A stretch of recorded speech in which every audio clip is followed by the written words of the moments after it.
지금부터 이제 물권법에 관한 문제를요, 14문제 정도를 보도록 그렇게 하겠습니다.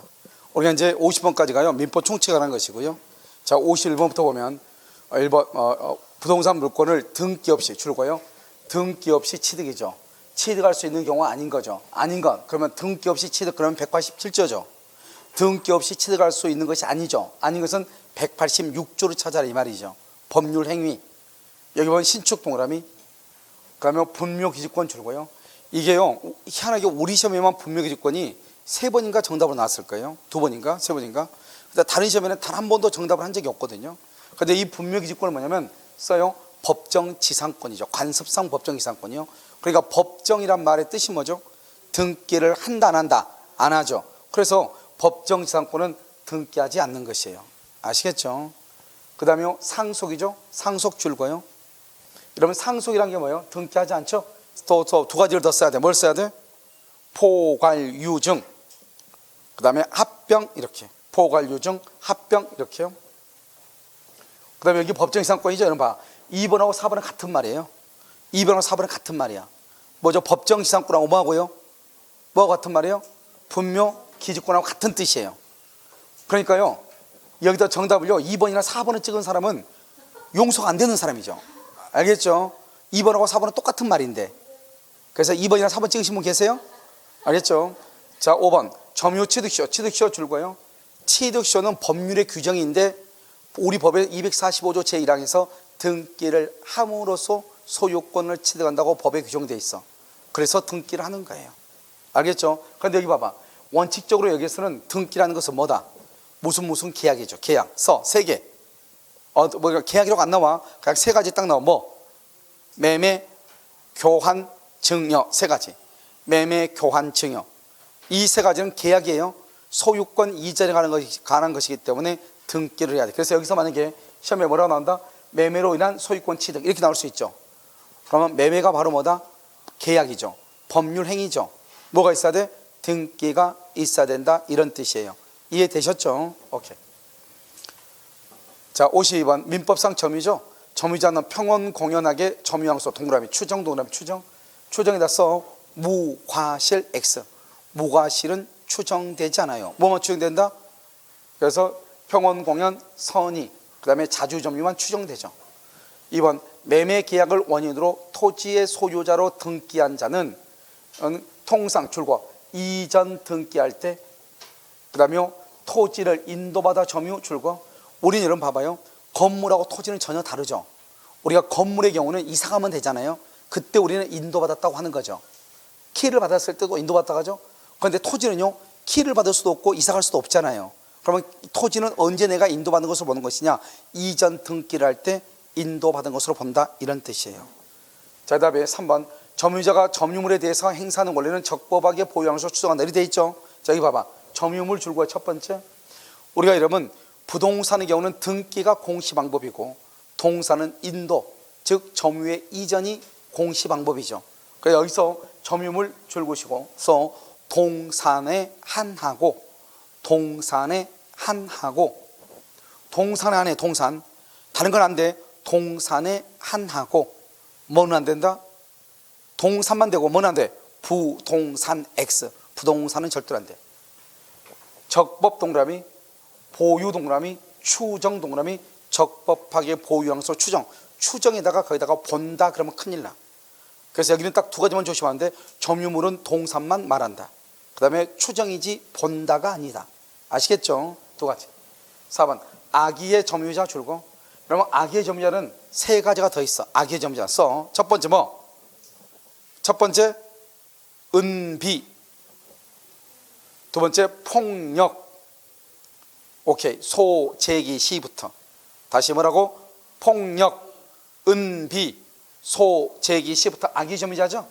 잘못 없이 박스에 잘못 없이 이 말이 중요하죠. 잘못 없이 과실을 수취하지 못한 때는 뭐를 해야 돼요? 과실 대가를 보상해야 한다. 틀렸죠? 대가를 보상할 필요가 있다 없다? 없다. 그러면 대가를 보상하려면 어떻게 해야 돼요? 거기다가 과실로 수취하지 못할 경우 과실로 맨 끝에다가 과실로 잘못으로 과실로 수취하지 못할 경우 대가 보상 이렇게 대가 보상. 그래서 항상 여기 봐봐. 이 4번의 악의의 점유자는 항상 뭐가 문제냐? 잘못이 있냐 없냐가 키워드야.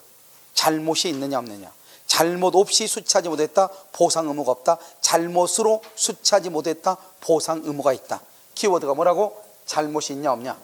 5번 점유자의 특별 승계인은 자기의 점유와 전 점유자의 점유를 동그라미 아울러 이것을 뭐란다? 점유의 병합이라고 얘기해. 점유의 병합. 옆줄 긋고 하자를 승계. 전 점유자의 점유를 아울러 주장할 수 있어. 좋아. 그런데 뭘 한다? 하자를 승계한다. 이런 말이죠. 정답 몇 번이다? 4번. 자, 53번은요. 주의토지 통행권이죠. 1번. 주의토지 통행권자는 담장과 같은 축조물이 통행의 방해 줄거. 통행의 방해. 이게 중요해. 통행의 방해인데 봐봐. 주의토지 통행권자니까 통행권이야. 통행권 동그라미 이퀄 권리죠. 권리를 지금 뭐하고 있죠? 방해하고 있죠. 방해. 이게 키워드예요. 권리를 방해죠. 그러면 뭘 해야 돼? 철거를 해야 돼. 설령 그 담장이 아무리 적법하게 설치된 것이라고 할지라도 철거를 해야 돼요. 아시겠죠? 자, 2번 토지 분할로 무상주의 토지 통행권을 취득한 분할 토지의 소유자가 그 토지를 양도한 경우에 양수인은 무상주의 토지 통행권이 인정되지 않는다. 이렇게 되어 있죠. 토지 분할 줄고 무상주의 토지 통행권 줄고 이때 무상 동그라미하고 분할 당사자 간에만 적용.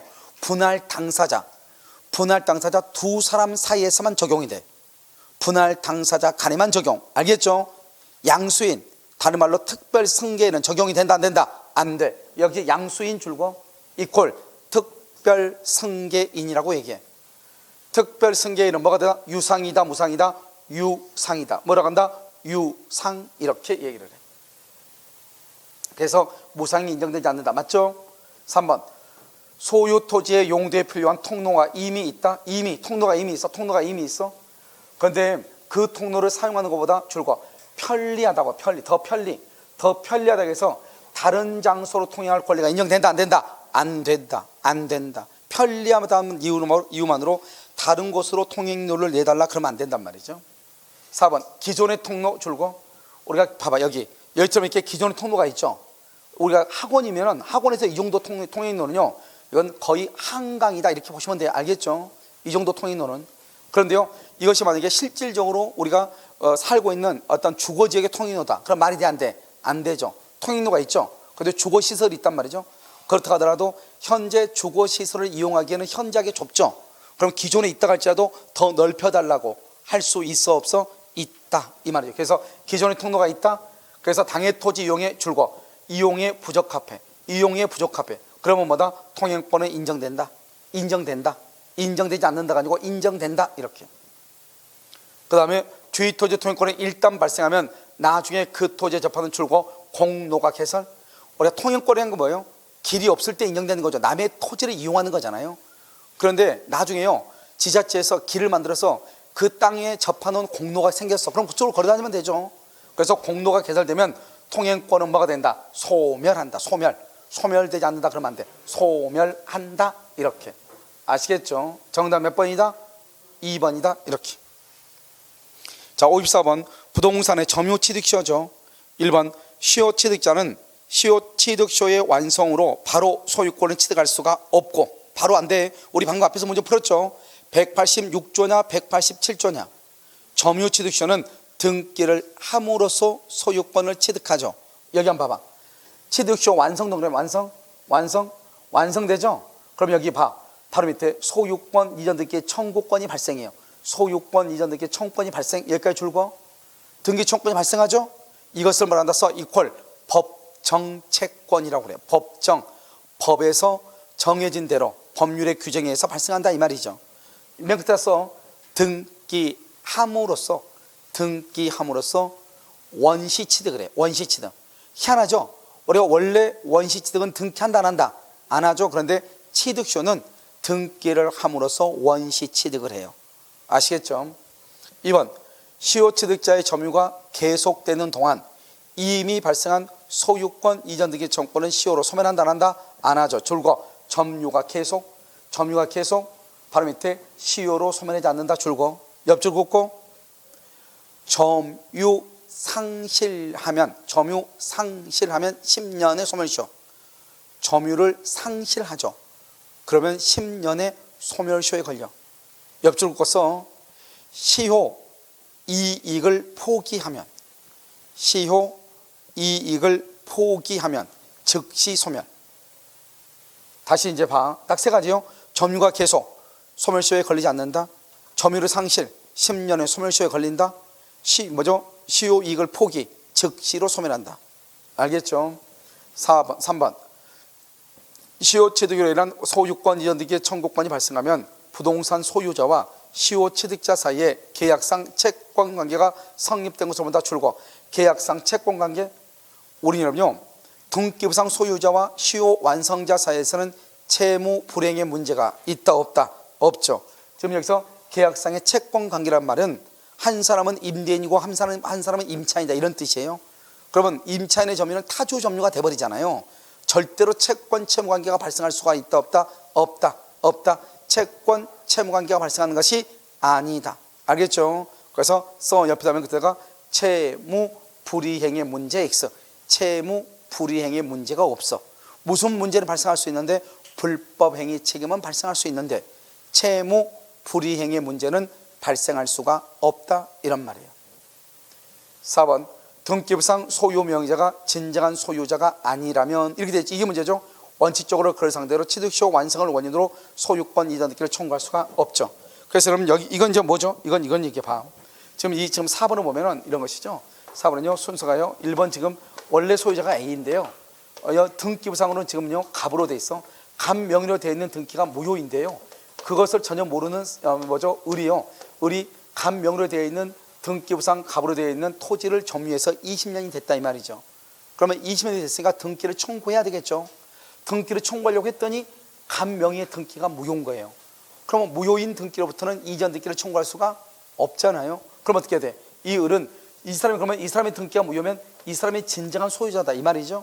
그러면 이 진정한 소유자를 뭘 해서 대위에서 갑의 등기를 일단 뭐라고 말소하고 1차적으로. 그럼 말소하게 되면 어떻게 돼? 등기가 누가 앞으로 간다? A에게 회복하죠. 그러면 A한테요 다시 자기 앞으로 이전 등기 해달라고 한다 이 말이죠. 그래서 여기서 보면 등기부상 소유자가 진정한 소유자가 아니라면 지금 갑이죠. 갑이 진정한 소유자가 아니라면 원칙적으로 갑을 상대로 그를 상대로 취득시효의 완성을 원인으로 소유권 이전 등기를 청구할 수가 없다 이 말이죠. 그럼 어떻게 한다? 을은 진정한 권리자를 대위해서 갑 명의의 등기를 말소하고 다시 진정한 권리자에게 자기 앞으로 이전 등기를 청구할 수 있다 이렇게. 그래서 4번은 맞는 말이죠. 5번은 취득시효 완성 후 시효 취득자가 소유권 이전 등기 절차에 이행의 소를 제기하였으나 그 후 상대방의 소유권을 인정. 줄거 봐봐. 상대방의 소유권을 인정하여 합의로 소를 취하. 딱 여기까지. 이 말을 뭐라고 한다? 맨 끝에 시효 이익의 포기라고 하는 거야. 이 말을 시효 이익의 포기 동그라미 즉시 등기 청구권 소멸이에요. 이것을 즉시 등기 청구권 소멸이라고 그래. 그래서 만약에 시험이 나오면 나중에 다음에 시험이 나오면 어떻게 나오겠죠? 이렇게 나오겠죠? 상대방의 소유권을 인정하여 합의로 소를 취하한 경우 점유 시효 완성자의 등기 청구권은 바로 소멸한다. 알겠죠? 바로 소멸해. 이 말을 뭐라고 한다? 시효 이익의 포기라고 얘기하는 거예요. 아시겠죠? 그래서 시효 이익의 포기이다 이렇게. 정답 몇 번이다? 몇 번? 여러분요 2번은 계속 동원 동안은 시효로 소멸하지 않아요. 알겠죠? 3번 이렇게. 자 55번요 갑과 을은 X토지를 각 2분의 1 했지만 항상 이런 봐봐요. 우리가 공유에 대해서 가지고 있으면 공유가 이렇게 나오잖아요. 그럼 이 공유는 아주 간단하다고 몇 번 얘기했죠. 항상 공유는 뭐냐면 공유자 간이냐 제3자냐를 봐. 원래 제3자는 점유하지 못하고 제3자는 등기하지 못하는 거잖아요. 그런데 공유자끼리는요 무엇은 반드시 등기를 해야 돼요. 자기 지분만큼 반드시 등기해야 돼. 그러니까 공유자 중에 한 사람이 공유물 전부에 대해서 등기를 한다고 해서 이 등기가 전부가 무효다. 그러면 돼 안 돼? 안 된다고 그랬죠. 그 공유자의 지분만큼은 유효이고 나머지만 무효가 되고 아무리 공유자라고 할지라도 공유물을 점유하거나 공유물을 임대를 주기 위해서는 반드시 지분이 얼마가 돼야 돼? 과반수가 돼야 된다 이 말이죠. 아시겠죠? 자 1번 갑의 지분에 관하여 제3자 명의로 원인 무효 등기. 봐봐.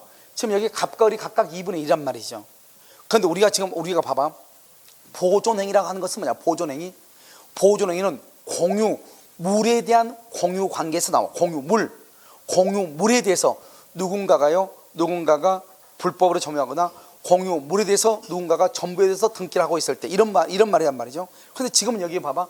갑의 지분 줄고 지분 동그라미 지분 이퀄 소유권의 일종이라서 이퀄 지분은 소유권의 일종이에요. 그러니까 소유권은 뭐죠? 일문일권이죠. 그래서 옆줄 긋고 각자가 하는 거예요. 지분은 지금 갑의 지분을 제3자 명의로 원인 무효 등기죠. 무효인 등기죠. 그러면 지금 이것은 갑의 지분이 침해당한 거지 을의 지분이 침해당한 것이 아니잖아요. 이건 지금 공유물이 아니잖아요. 공유물이 아니죠. 그러니까 보존이라는 말을 쓸 수가 없는 거예요. 아시겠죠? 이런 경우요, 을은 공유물의 보존행위로 등기말소 청구할 수 없다니까. 공유물은 물건에 대한 공유관계에서 나온 것이고, 지금 이것은 각자의 소유권, 지분에 대한 침해란 말이죠. 그러니까 이건 어떻게 해야 돼요? 맨 끝에 써. 갑이 제3자 명의 등기말소 청구. 갑이 제3자 명의의 등기 말소를 청구하는 거예요. 그래서 1번이 틀렸어. 상당히 좀 까다로운 말이에요. 그냥 아무것도 그냥 공부를 그냥 하는 사람들은요 1번이 맞는 것처럼 보이죠. 왜요? 무효 등기가 있네. 그래서 말소 청구 이렇게 해요. 2번 갑이 을의 동의 없이. 여러분 봐봐. 지금 여기 각자 지분이 얼마예요? 2분의 1이죠. 그럼 과반수가 있어 없어? 없죠. 이게 아주 중요해. 과반수가 없다는 게 중요해. 과반수는 3분의 2, 4분의 3이 돼야 되죠. 그런데 지금 여기서 보면 지금요 갑이 을의 동의 없이 X 토지 전부를 단독으로 사용 이 말의 뜻은 뭐냐? 전부 점유다며 점유. 그런데 지금 여기 갑은 지분이 2분의 1이죠. 그럼 과반수가 아니죠. 그러면 점유할 수 있다 없다? 없죠. 그러면 이 점유는 적법 점유다 불법 점유다? 불법 점유죠. 불법 점유.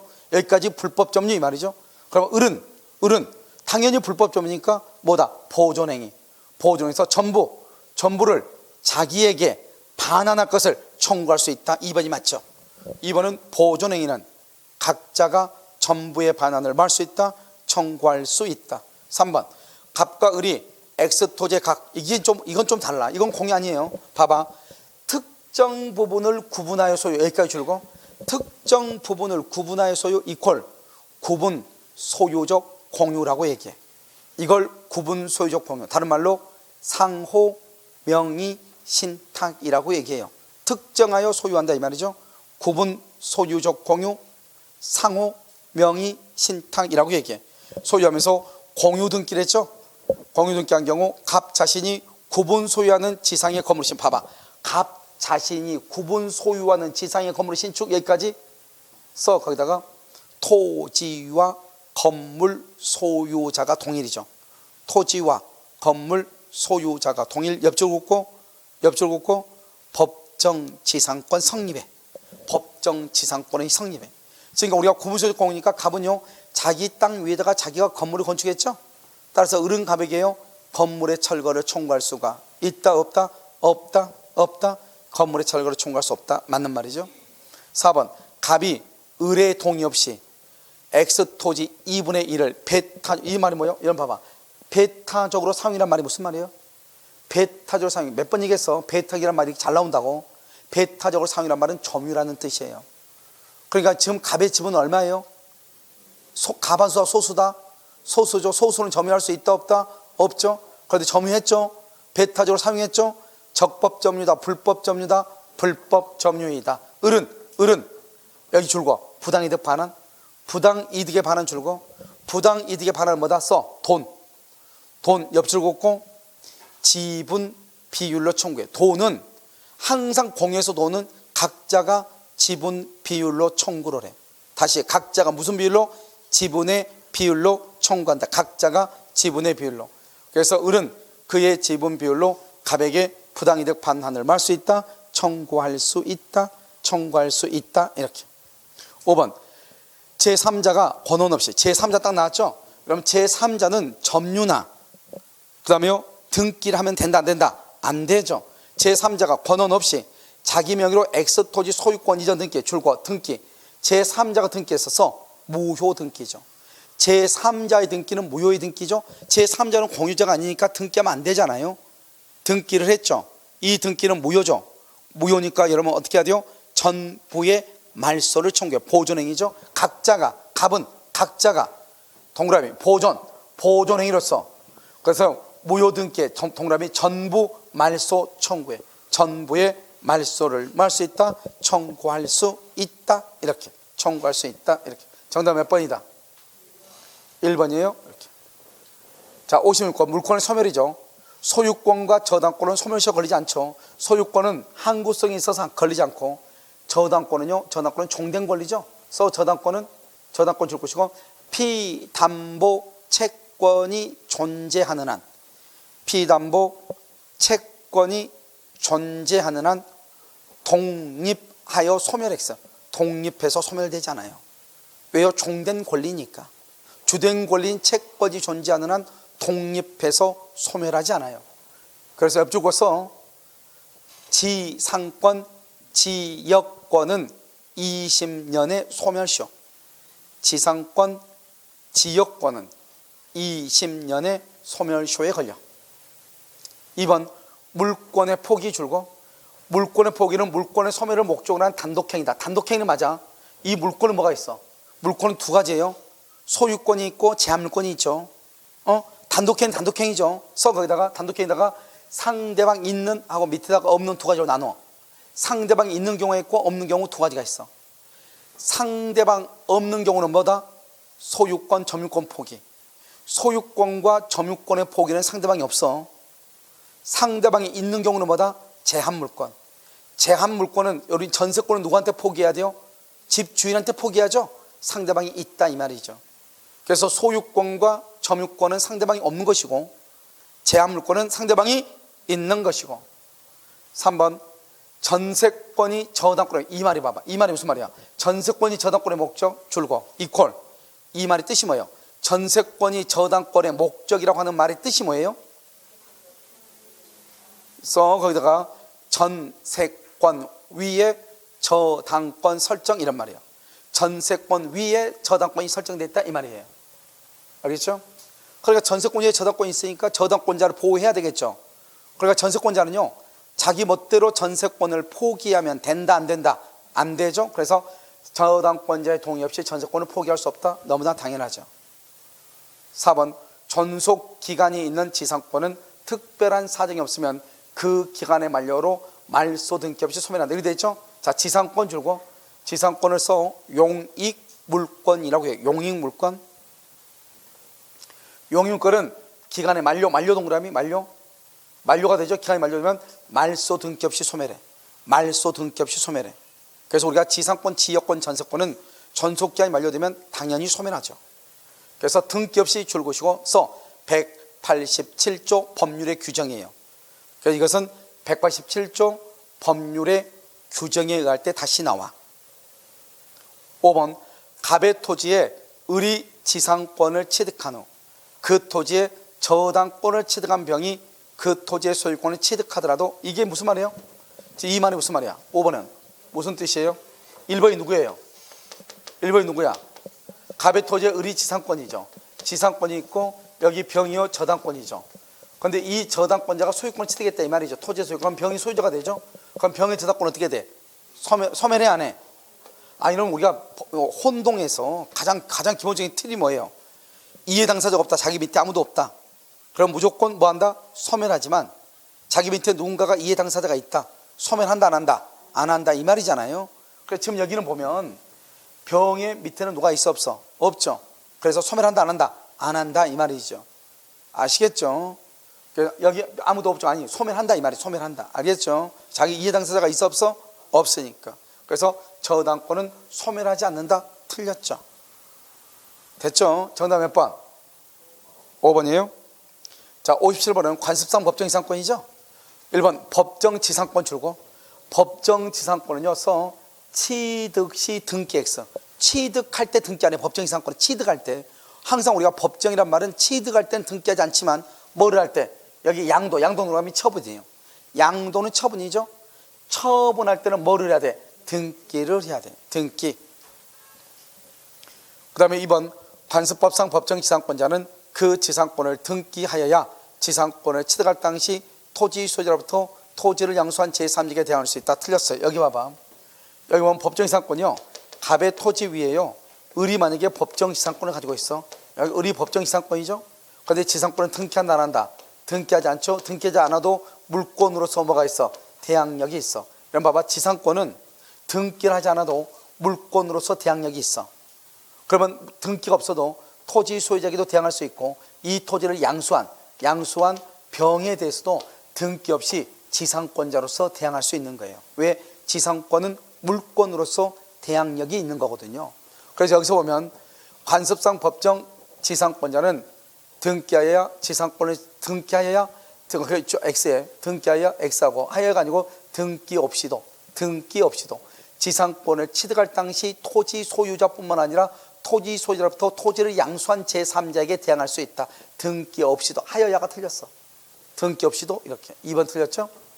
3번 관습법상 법정 지상권자는 건물의 유지 사용에 필요한 범위에서 지상권이 성립된 토지를 자유로이 사용할 수 있다. 맞아요? 그럼 지상권은 타인의 토지를 점유해서 용도에 쫓아 사용하죠. 그 목적에 따라서 사용을 해야 되겠죠. 사용할 수 있다.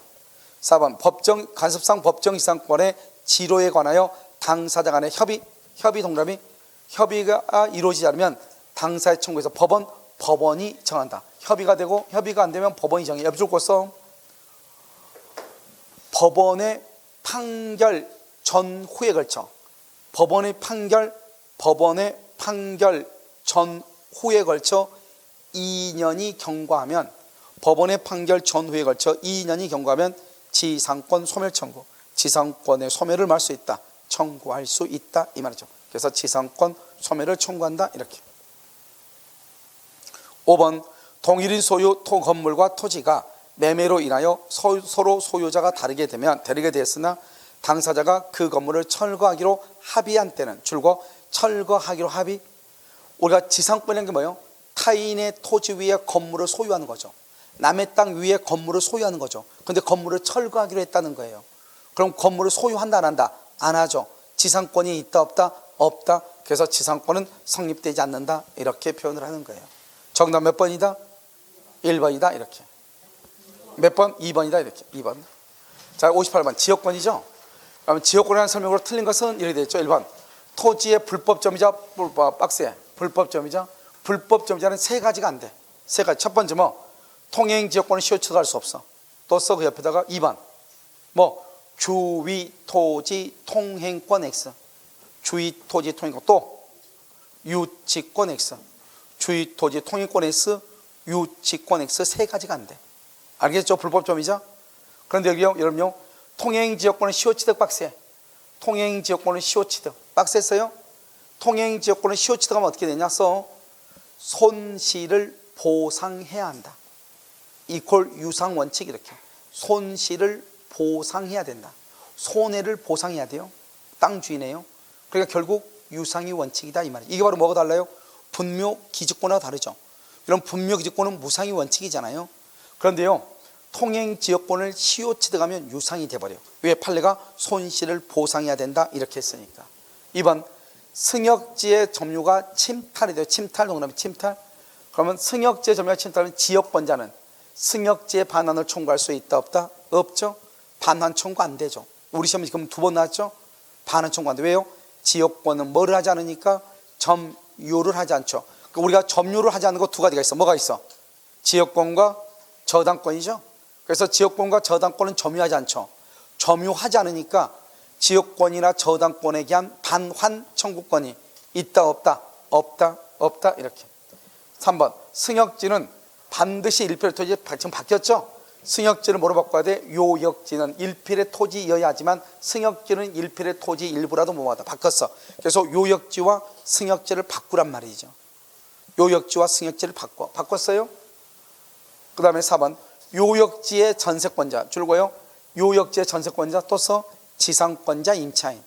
요역지의 소유자 지상권자 전세권자 임차인은 지역권을 주장할 수가 있죠. 그래서 요역지의 소유자뿐만 아니라 지상권자 전세권자 임차인 누구라고? 지상권자 전세권자 임차인은 지역권을 행사할 수 있다. 5번 공유자 1인 동그라미 지역권의 취득 동그라미. 우리 지금 지역권이 소멸이 아니고 지역권이 취득이죠. 한 사람이 취득하면 모두가 다 취득한다. 취득은 쉽게, 소멸은 어렵게. 그래서 1인이 취득, 다른 공자도 취득한다. 불가분성이죠. 그래서 맞죠. 정답 몇 번이다? 틀린 것은 몇 번? 3번이다. 이렇게. 자, 그래도 전세권이죠. 1번 건물의 사용 수익을 목적으로 하는 전세권에는 줄과 상린관계에 관한 규정이 준용. 상린관계에 관한 규정이 준용. 상린관계 가로 묶어 박스하고 써. 소유자, 지상권자, 전세권자, 임차인. 소유자, 지상권자, 전세권자, 임차인. 소유자, 지상권자, 전세권자, 임차인은 상린관계에 관한 규정이 준용된다. 알겠죠? 뭐가 된다? 준용된다. 되지 않는다. 틀렸어.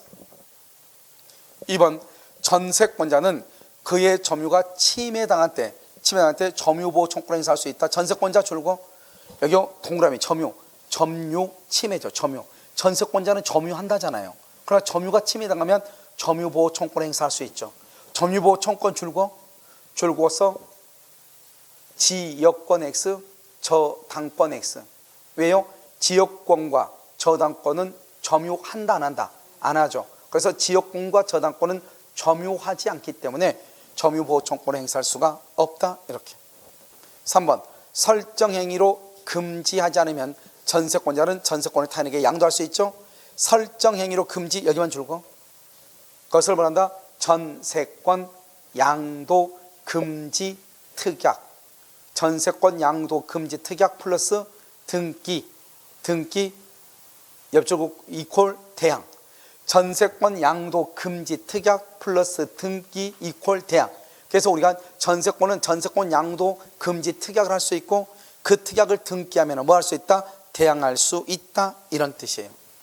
4번 설정자가 전세금의 반환을 지체하면 전세권자는 그 목적물의 경매를 말 수 있다. 청구할 수 있다. 이런 봐봐요. 설정자가 전세금의 반환을 지체 줄고 전세금의 반환을 지체 이퀄 채무불이행이에요. 이행지체죠. 이행지체는 채무불이행이죠.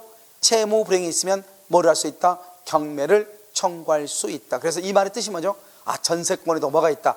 경매권이 있다. 이런 말이죠. 5번 전세권자가 목적물의 성질에 의하여 정해진 줄고 용도에 따라 줄었어요. 바로 밑에 사용수익하지 않으면 사용수익하지 않죠. 그러면 그때 소멸을 청구해. 전세권의 소멸을 말 수 있다. 청구할 수 있다. 이 말의 뜻이 뭐죠? 전세권은 목적이 한정되어 있다 이 말이죠. 전세권은 반드시 용도에 따라서 사용해야 돼. 그 용도가 아닌 다른 용도로 사용하면 된다 안 된다? 안 된다. 이런 뜻이죠. 정답 몇 번이다? 1번이에요. 자, 60번이요. 이게 좀 어려울 수 있어. 유치권자의 권리가 아니죠. 유치권자는 경매권이 있어. 옆줄고 써. 우선 변제를 위한 경매가 아니라 우선 변제를 위한 경매가 아니라. 그래서 우선 변제를 위한 경매가 아니에요. 경매가 아니라 환가를 위한 경매. 이렇게 환가를 위한 경매. 이렇게. 여러분요, 이 과실수치권 때문에 문제가 생겼어요. 감정평가사 시험에 13회인가예요. 그래서 그 행정소송, 행정심판까지 갔었어요. 그래서 원래 이 유치권, 질권, 저당권은 우리가 지상권이나 전세권자와 같은 소유자와 같은 본래적 의미의 과실수치권은 없어요. 그런데 이 유치권자에 보면 뭐라 해야 되나? 유치권 보면 과실수치권 그래가지고 뭐라 쑥 돼 있단 말이죠. 그 규정을 학자들 10명 중에서 8명은 본래적 의미의 과실수치권이 아니다 이렇게 얘기하고 나머지 2사람만 과실수치권이 됐으니까 그냥 과실수치권이 있는 걸로 인정하자 이렇단 말이죠. 그런데 감정평가사 시험에서는 과실수치권이 있다. 그래서 그것을 틀린 걸로 나왔단 말이에요. 틀린 걸로. 그래서 학생들이 이의제기를 했단 말이죠. 다른 사람 책에는 있다고 돼 있는데 왜 그러냐? 대법원 판례가 없으면 학설로 가야 되거든요. 학자들은 이렇게 있다는 사람도 있지 않냐? 그래서 행정심판에서 얘기했어. 전부 다 없다는 것도 아니고 2사람이 있다고 하지 않냐? 걔는 그러면 이 책 봤나 보지 이 말이죠. 알겠죠? 그래서 인정을 했어. 과실수치권이.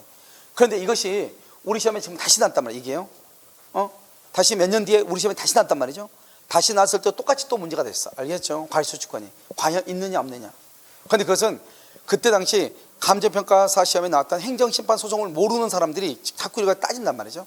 그래서 이 출판사에서는 거기에 있던 선생님은 여기가 과실수권이 없다고 가르쳐가지고 난리가 났어. 알겠죠?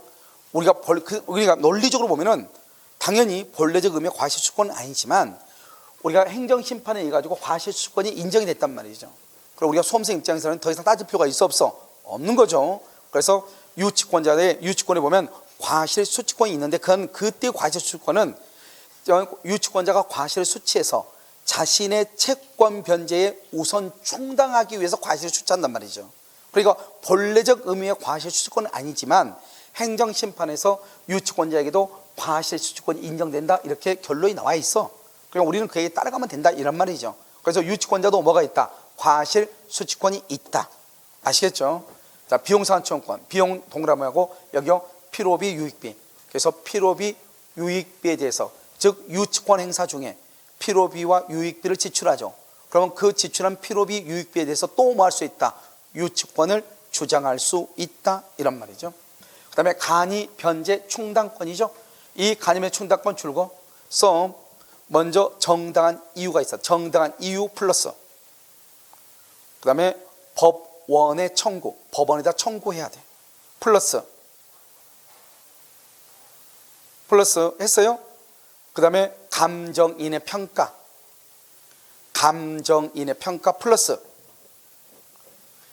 채무자에게 통지, 여기서 어디에서 이런 것이 많냐면 세탁소 같은 경우에 이게 있을 수 있어. 세탁소 한 번 맡겨 우리나라 사람은요 이사가가 제주도로 이사가가지고 4년 뒤에 와가지고 내 옷 내놓으라는 사람이 있어. 알겠죠?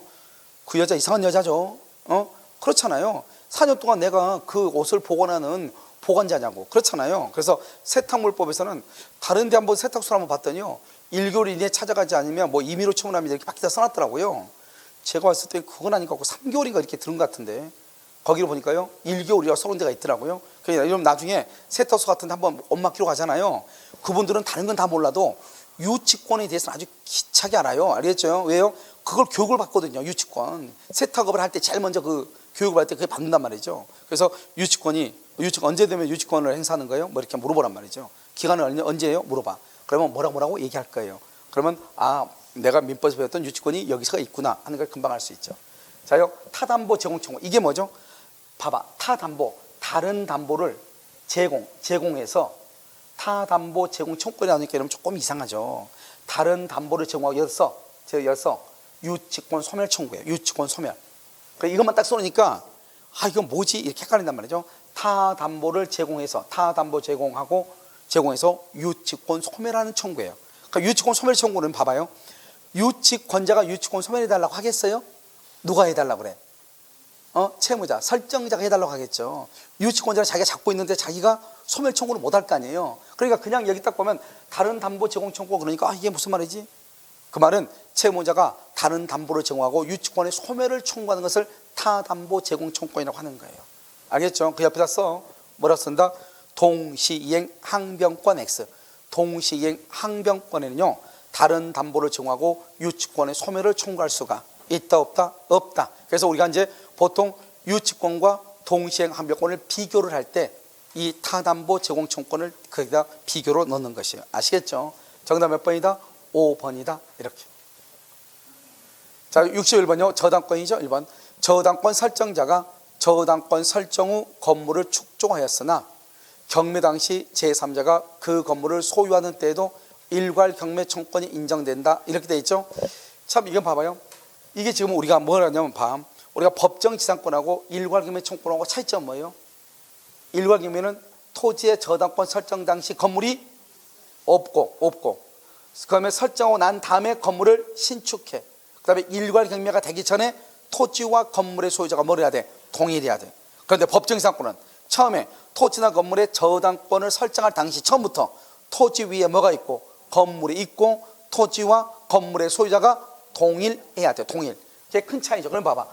저당권 설정자가 저당권을 설정한 후에 건물을 축조했다. 건물을 축조했단 말은 이 저당권 설정자는 어디 저당권 설정자예요? 대지의 저당권 설정자라는 것을 알 수가 있죠. 건물을 이제 신축했는데 건물의 저당권 설정자는 아닐 거 아니에요. 그러면 대지의 저당권 설정자가 건물을 신축했는데 일괄 경매가 되기 전에 토지와 건물의 소재가 달라졌다잖아요. 그러면 일괄 경매를 청구할 수가 있다 없다? 없다 이 말이죠. 여기 보면 축조했으나 경매 당시 제3자가 건물을 소유해. 제3자가 건물을 소유. 그 말은 토지와 건물의 소유자가 동일하다 동일하지 않다 동일하지 않다. 일괄 경매 된다 안 된다? 안 된다. 이렇게 1번 틀렸죠? 2번 채권자 채무자 제3자 사이 합의 출고. 제3자 사이 합의. 우리는 여러분요 제3자를 전세권자, 저당권자, 근저당권자, 가등기 담보권자 뭐라고? 제3자를 전세권자, 저당권자, 근저당권자, 가등기 담보권자를 할 수가 없어요. 그런데 채무자 갑과 을과 제3자 사이에 뭐가 있어? 합의가 있죠? 그럼 줄고 제3자 명의의 저당권, 제3자 명의의 근저당권, 제3자 명의의 가등기 담보권, 제3자 명의의 전세권 다 유효하게 돼. 그러니까 채권자가 아닌 사람은 전세권자, 저당권자, 저당권자, 근저당권자, 가등기 담보권자가 될 수가 없어. 그런데 3자 간에 합의가 있으면 제3자를 전세권자, 제3자를 저당권자, 제3자를 근저당권자, 제3자를 가등기 담보권자로 할 수가 있다 이 말이죠. 여기서 중요한 키워드는 뭐다? 합의. 알죠? 합의가 있어요. 3번 저당권 설정행위 줄고. 우리 아까 나왔죠? 저당권 설정에 저당권이 뭐예요? 저당권이 뭐야? 물권이죠. 저당권 설정을 뭐라 한다? 물권행위죠. 우리가 처분행위는 아까 우리 법률행위 종류 보면 처분행위는 두 가지가 있어. 하나는 물권행위하고 하나는 준물권행위가 있는데 물권행위는 네 가지만 암기하면 된다고 그랬죠. 뭐하고? 지상권, 전세권, 저당권 설정. 그 다음에 뭐 또 하나는 소유권 이전. 다시 지상권, 전세권, 그 다음에 저당권 설정, 소유권 이전. 이것을 뭐라 한다? 물권행위. 물권행위는 뭐다? 처분행위. 처분행위는 누가 한다? 처분 권한이 있는 자. 만약에 처분 권한이 없는 자가 처분하면 뭐가 된다? 무효. 이렇게 아시겠죠? 그래서 처분의 권리 또는 권한을 가진 자만 할 수 있다. 처분 권한이 없는 자가 처분하면 유효이다 무효이다? 무효이다. 이렇게. 4번 특별한 사정이 없으면 저당권 이전을 부기 등기하는 방법으로 무효인 저당권 등기를 다른 채권자를 위한 담보로 할 수 있다. 유용 동그라미 유용. 특별한 사정 줄고 특별한 사정 이해관계인이에요. 우리가 무효 등기를 유용하려면 누가 없어야 돼? 이해관계인이 없어야 되죠. 그러니까 이해관계인이 없으면 무효인 저당권 등기를 유용할 수 있다 이 말이죠. 알겠죠? 그래서 무효 등기 유용을 할 수 있다. 5번 특별한 사정이 없으면 저당권의 피담보 채권이 소멸 동그라미. 피담보 채권 소멸. 피담보 채권 소멸해줬어. 저당권은 말소 등기 없이 당연 소멸. 저당권은 말소 등기 없이 당연 소멸해. 그래서 피담보 채권 소멸 후 말소 등기 전. 이런 봐봐. 피담보 채권 소멸하죠? 그러면 이미 저당권은 무효가 돼. 말소 등기가 있든 없든 당연히 소멸하니까 무효가 돼. 그러니까 여기 말소 등기가 되기 전에 피담보 채권의 전부 명령을 받아 저당권 이전 등기가 줄고요. 저당권 이전 등기가 이루어진 때 그것은 맨 끝에 효력이 있어 없어? 없죠. 왜 없어? 그냥 옆에다가 공신력이 있어. 등기에는 공신의 원칙이 인정되지 않아요. 왜요? 여기 봐봐. 피담보 채권 소멸하죠. 저당권은 말소 등기 없이 당연 소멸했죠. 당연 소멸하니까 유효이다 무효이다? 무효이죠. 등기는. 그러니까 그 등기가 무효임에도 불구하고 전부 명령에 의해서 저당권은 이전에 부기 등기를 격려받았다 하더라도 그 저당권은 유효가 될 수 있다 없다? 없다. 등기에는 무효가 인정되지 않는다. 공신의 원칙이 인정되지 않기 때문에 이미 저당권 등기가 피담보 채권의 소멸로 무효가 됐잖아요. 그렇기 때문에 그 등기를 이전 받았다고 하더라도 저당권을 취득할 수가 있다 없다? 없다. 이렇게 효력은 없다. 정답 몇 번? 1번이죠. 그래서 1번 이렇게 조금 약간 어려운 말이죠. 자, 유치권의 소멸 사유가 아닌 건 이런 것들이 조금 어려울 수 있어요. 알겠죠? 별것도 아닌데 이것은 생각을 하면 안 되는 것인데 혼동. 당연히 유치권 소멸하죠. 혼동은 유치권 소멸 사유예요. 점유의 상실. 유치권의 가장 중요한 키워드가 뭐예요? 점유의 계속이죠. 점유. 그런데 점유율 상실, 바로 소멸하죠. 유치물이 멸실 동그라미, 유치물이 멸실되면서 물상대위 X죠. 물상대위가 안 되죠. 그럼 멸실이란 말은 점유 계속이다, 점유 상실이다. 멸실은 점유 상실이죠. 그러니까 2번과 3번은 똑같은 말이죠. 바로 소멸하죠. 4번은요? 4번은 이게 좀 어려워. 그럼 놔두고 5번 봐. 채무자 아닌 유치물 소유자의 변제죠. 필요 없어. 누구든지 관계없이. 뭐랬어? 지금 여기 변제 동그라미, 변제에서 피담보 채권 소멸이죠. 피담보 채권의 소멸하면은 유치권인 종된 권리는 말소 등기 없이, 아니 말소 등기 아니고 유치권인 담보물권인 유치권은 당연히 뭐가 된다? 소멸. 등기 관계없어. 등기 안 하니까. 그래서 피담보 채권이 소멸하면 종된 권리인 유치권은 당연히 소멸해. 당연히 소멸. 그런데 여기 한번 봐봐. 제3자에게 줄고 제3자에게 이퀄 직접 점유자예요. 우리는 유치권은요, 유치권자가 직접 점유하든지 제3자를 통해서 간접 점유하든지 점유만 하면 된다 이 말이죠.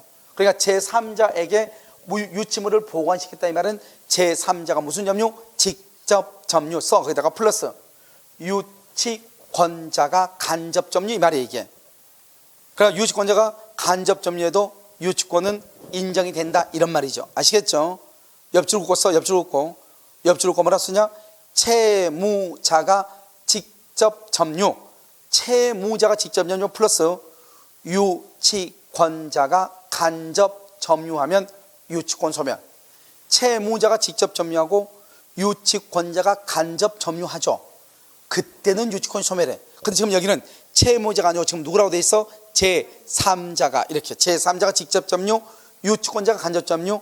그러면 유치권은 소멸하지 아니한다 이런 말이에요. 아시겠죠? 정답 몇 번이다? 4번 이렇게. 자, 63번. 갑은 X건물의 1번 저당권을 취득하였고 이어서 을이 전세권을 취득했다. 그 후 병이 2번 저당권을 취득하였고 경매 신청 등기 전에 X건물의 소유자의 부탁으로 B가 저는 X건물의 지붕을 수리한 정이 현재 유치권을 행사하고 있다 이렇게요. 자, 이게 이제 우리가 지금 이때 24회 때 보면 유치권하고 저당권이 문제가 지금 많이 나왔죠. 지금 유치권이 지금 세 문제 나온 거죠. 자, 그럼 보면 이건 뭐냐면 X건물이죠. 갑은 X건물의 1번 저당권을 취득했고 그 X건물이 뭔지 모르겠네요. 갑이요 1번 저당권이요. 1번 저당권. 그 다음에요 을이 전세권이네요. 1번 저당이죠. 전세권이네요. 전세권이 있고 그 다음에 경매 신청 등기 전에요. 아주 이 말이 중요한 키워드 줄거 경매 신청 전 이퀄 압류전이죠. 압류전. 압류전에 뭐를 했다? 유치권 취득, 유치권 정. 자, 여기 한번 봐봐. 여기 이제 여기서는 문제가 두 개로 나올 수가 있죠. 여기 지금 1번 저당권이 되어 있잖아요. 그러면 이 저당권이 있다 해가지고 이걸 기준으로 하는 것이 아니고 여기서 뭘 기준한다? 압류를 기준하거든. 압류 이렇게요. 그런데 지금 여기 보면 경매 신청 등기라고 경매 신청하는 것은 압류를 얘기한다고 그랬죠. 압류하기 전에 여기서 뭐가 있다? 유치권이 있잖아요. 그럼 유치권자는 이 압류로 인한 경락인이 있죠. 이 경락인에게 이 유치권자를 뭐 할 수 있다? 대항할 수 있다. 그러니까 저당권 설정을 기준으로 하는 게 아니에요. 우리가 유치권을 가지고 기준하는 유치권자의 대항을 보려면 유치권은 점유를 하고 유치권은 뭐를 하지 않는다? 등기를 하지 않기 때문에요. 항상 유치권의 기준은 뭐냐? 압류 또는 기입등기 또는 경매 개시등기가 기준이에요. 그러니까 이 저당권 설정이 기준이 아니라고.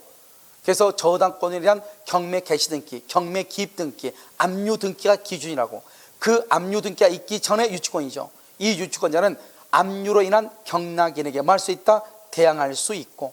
자, 두 번째는요. 지금 여기가 1번이고 얘가 2번이잖아요. 만약에 경매가 되면 어떻게 돼? 경매가 되면 누가 말소 기준 권리가 되는 거죠? 갑이죠.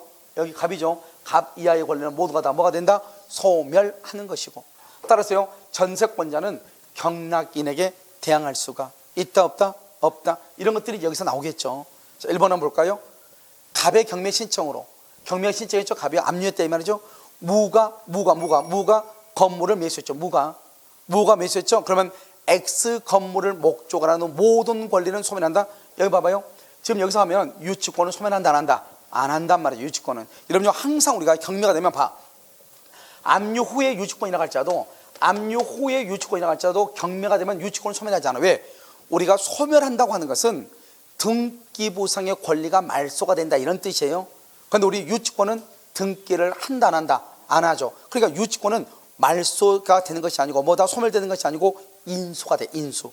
그런데 중요한 것은 예전에는 무조건 모든 유치권이 인수된다 했단 말이죠. 그런데 대법원 판례가 뭐라고 했다? 압류 전의 유치권은 경락인에게 대항할 수 있지만 압류 후의 유치권은 경락인에게 뭐하지 못한다? 대항하지 못한다. 이렇게 했다 이 말이죠. 이해됐죠 지금? 그럼 다시 한번 여기서 갑의 경매 신청으로 무가 건물을 매수하면 이렇게 돼 있죠. 무가 건물을 매수했죠. 그러면 X 건물을 목적으로 하는 모든 권리의 소멸은 다 틀렸죠. 뭐는 소멸하지 않는다? 유치권. 그래서 유치권은 소멸하지 아니한다 이 말이죠. 뭐만 소멸한다? 저당권하고 전세권만 소멸해. 저당권과 전세권은. 뭐는 소멸하지 않아? 유치권은. 우리가 유치권은 언제나 인수주의 인수가 되는 거예요. 아시겠죠? 2번 을의 경매 신청으로 무가 X 건물을 매수하면 갑의 저당권과 정의 유치권을 제외한 모든 권리가 소멸이 다 틀렸어. 정의 유치권을 제한 저당권 X에 갑의 저당권 X에 정의 유치권을 제한 모든 권리가 소멸하는 거예요. 알겠죠? 3번 병의 경매 신청으로 무가 X 건물을 매수하면 정의 유치권을 제한 모든 권리는 소멸한다. 3번이 정답이다 이런 말이에요. 알겠죠? 나머지는 다 정답이 될 수 있어 없어? 없어. 읽어볼 필요도 없이. 무슨 말인지 알겠죠? 일단 경매가 되면 저당권이 말소 기준 권리죠. 저당권 이하의 모든 권리는 소멸하고 그 다음에 유치권은 등기를 하지 않아. 그러니까 말소가 될 수가 없어. 소멸될 수가 없어. 그래서 일단 유치권은 언제나 무슨 주의다? 인수주의가 되고 단지 이 유치권자가 경락인에게 대항할 수 있느냐 없느냐의 문제만 남아. 그런데 이 유치권이 압류 전의 유치권이면 경락인에게 대항할 수 있고 압류 후의 유치권이면 유치권은 소멸하지 않지만 경락인에게 뭐하지 못한다? 대항하지 못한다 이렇게 표현을 해. 아시겠죠? 정답 몇 번이다? 3번이다 이렇게. 자 64번 근저당권이죠. 채권 최고액은 저당 목적물로부터 줄고 우선 변제를 받을 수 있는 최고 한도, 우선 변제를 받을 수 있는 최고 한도를 채권 최고액이라고 그래. 그래서 여러분요 우리가 29회 때 시험에 뭐가 나오는지 이렇게 나왔단 말이죠. 이 사람이요 예를 들어서 1억에 대해서 채권 최고 1억 2천의 채권 최고 그랬어. 1억 2천. 그래서 이 사람이 얼마를 받았냐? 1억 2천 중에서 8천을 먼저 경매에서 먼저 받았어. 경매에서. 나머지 또 다른 경매에서 이 사람이 돈을 받아야 되잖아요. 4천을. 그런데 4천을 받으려고 했는데 다른 물건이 경매가 돼가지고 경매가 끝나가지고 배당이 될 때까지 이 4천짜리가 이자가 붙어서 5,500이 된 거예요. 5,500. 알겠죠? 1억 2천이 채권 최고액인데 8천을 먼저 받았단 말이죠. 나머지 4천을 못 받았잖아요. 그런데 못 받는데 이게 이자가 붙고 붙어서 5,500이 됐다 이 말이죠. 그런데 경매 대가는 2억이야. 2억 중에서 이 사람이 받을 수 있는 돈은 1번 4천이다 2번 5,500이다 얼마다? 얼마? 4천이다 이 말이죠. 왜? 우리가 채권 최고액이라는 것은 경매에서 받을 수 있는 최고 한도를 얘기한다 이 말이죠. 우리가 그 전에 얼마를 받았어? 8천 받았죠. 나머지 얼마다? 4천만 받는다 이 말이죠. 그러면 1,500은 못 받냐? 1,500은 5,500까지 이자가 늘어났는데 그것은 못 받는 게 아니고 그 경매 대금에서 이제 다른 사람이 또 후순위가 또 돈을 받고 돈이 남아있으면 그 돈에서 1,500을 받고 남아있는 돈이 없으면 채무자의 일반 재산에 가서 돈을 받는 거예요. 무슨 말인지 알겠죠? 그러니까 일단 돈을 받을 수 있는 돈은 얼마다? 4천이다. 채권 최고액이 얼마니까? 1억 2천이니까 1억 2천 중에서 받을 수 있는 돈은 얼마다? 4천 이렇게. 알겠죠? 2번 채무자의 채무액이 채권 이런 말이 이제 좀 어려워. 별것도 아닌데 읽으면 돼. 우리는 항상 누구냐 이 말이죠. 여기 봐봐. 여기 채무자. 그럼 채무자하고 누가 있죠? 여기 후순위 권리자죠. 후순위 권리자가 있고 여기 물상보증인이 있고 물상보증인 그다음에 여기 누가 있어요? 제3 취득자가 있고 이렇게 두 가지로 나누어지잖아요. 그럼 우리가 원래 근저당권에서 등기는 3억으로 등기가 돼서 3억으로 등기는 3억으로 되는데 이게 실제는 얼마다 결산기에 결산하니까 실제는 4억으로 이자까지 붙어가지고 4억이 됐다 이 말이죠. 그럼 우리가 근저당권 등기에 말소를 청구해야죠. 말소를 청구하려면 먼저 뭐를 해야 돼? 돈을 갚아야 되겠죠. 그러면 그 돈을 채무자나 후순위 권리자는 얼마를 갚아야 돼? 3억이다 4억이다. 채무자와 후순위는 얼마나 갚아야 돼? 여러분 이건 모르는 사람은 이 지구상에 아무도 없어. 얼마다? 실제 채무 4억을 갚아야 되고, 물상보증인과 제3취득자는 얼마나 갚는다? 등기된 3억을 갚는다 이 말이죠. 알겠죠? 자, 이걸 가지고 이제 2번을 봐. 채무자의 채무액 줄고 4억이죠. 채권 최고액 3억이죠. 4억이 3억을 지금 초과했죠. 이런 경우 물상보증인이라고 되어 있네. 물상보증인. 또 위에다서 제3취득자. 그래서 물상보증인과 제3취득자는 어떻게 해야 돼요? 전부를 변제해야 돼요. 채권 최고액만 변제해야 돼요. 채권 채무액. 그런데 여기요, 물상보증인은 채무자의 채무 전액을 변제하지 않으면 말소를 청구할 수 없다. 틀렸죠. 채무 전액을 변제하지 않으면 이것은 채무자나 후순위 권리자. 물상보증인과 제3취득자는 채권 최고액 3억만 변제하면 된다 이 말이죠. 이 지문은 근저당에서 너무나 많이 났던 지문이에요. 알겠죠? 그래서 근저당이 나오면 2년에 한 번씩, 근저당은 거의 매년 나오는데 2년에 한 번씩은 반드시 이 지문이 들어가. 아시겠죠? 자, 그다음에 3번. 근저당권의 피담보 채권액이 확정된 경우 확정 이후 동그라미, 확정 이후 줄과 새로운 거래강에서 발생한 채권 동그라미, 새로운 채권. 근저당권의 피담보 채권이 확정됐다잖아요. 확정되고 난 다음에 발생한 새로운 채권은 담보된다 안 된다? 담보되지 아니한다. 옆줄 긋고 지연 이자는 담보된다. 지연 이자는 무조건 담보되는 것이 아니고 채권 최고액의 범위 안에서는 담보된다 이 말이죠. 그래서 지연 이자는 담보되지만 새로운 거래 관계에서 발생한 채권, 새로운 채권이 한마디로 말하면 새로운 채권은 담보되지 않는다. 지연 이자는 담보된다. 알겠죠? 확정 이후 지연 이자는 담보된다. 확정 채권으로부터 발생한 지연 이자는 담보돼. 그런데 확정 이후 새로운 채권은 담보된다 안 된다? 안 된다. 4번. 근저당권자가 경매를 신청하죠. 누가 경매를 신청해? 근저당권자가 경매를 신청해. 근저당권의 피담보 채권은 경매를 신청한 때 확정이 된다. 왜? 근저당권자가 경매를 신청하죠. 그러면 신청할 때 피담보 채권이 확정이 되죠. 옆줄 긋고서 다른 근저당권자는, 다른 근저당권자, 선순위가 될 수 있고 후순위가 될 수도 있죠. 다른 근저당권자는 경락대금 완납시 확정. 언제? 경락대금 완납시 확정. 이렇게. 자, 5번. 근저당권의 후순위 담보권자가, 후순위가 경매 신청 줄고 후순위 담보권자가 경매 신청, 여기까지 신청 동그라미, 경매 신청 시 확정. 후순위는 경매를 신청할 때 확정이 돼. 그런데 문제는 뭐죠? 근저당권의 피담보 채권은 매수인이 매각대금을 근저당권의 후순위, 여기 그 말이 아니에요. 지금 여기 앞에가 근저당권이죠. 근저당권의 후순위 담보권자죠. 여기 후순위 담보권자는 이것은 저당권이에요. 저당권. 그러니까요, 저당권이 2순위고 여기 근저당권이 선순위예요. 근저당권이 선순위. 그러니까요, 2순위 저당권자가 경매를 신청했다 이 말이죠. 그럼 어떻게 한다? 선순위 근저당권자는 언제요? 경락대금 완납시. 그래서 매각대금 완납시. 맞는 말이죠? 여기 봐봐. 우리가 근저당권이 1순위 근저당권이 있고 2순위가 있고 3순위가 있을 수 있죠. 그런데 만약에 2순위 다 근저당권이에요. 그런데 2순위 근저당권이 경매를 신청하죠. 그럼 그 사람은 경매 신청할 때 확정이 돼. 그 사람은 선순위하고 후순위는 언제 확정돼? 경락대금 완납시 확정이 돼. 그런데 여기는 그 말이 아니고 근저당권의 후순위 담보권자죠. 그 말의 뜻은 뭐냐? 1번이 근저당권자, 2번이 저당권자 이 말이에요. 저당권자는 근저당권자가 아니죠. 저당권자가 경매를 신청하죠. 그러면 선순위 근저당권은 언제 확정된다? 경락대금 완납시 이 말이에요. 알겠죠? 매각대금을 완납할 때 확정이 된다 이런 뜻이에요. 정답 몇 번이에요? 몇 번? 2번. 이렇게. 여기까지가 여러분요, 물권에 관한 것이에요. 그래서 물권이 또 있나 봐요. 아니다 죄송해요. 뒤로 반대로 잘못 눌렀어요. 그래서 여기 오면 지금 여기까지 64번까지가요. 여러분요, 뭐냐면 그 저당권에 관한, 먼저 물권에 관한 것이고요.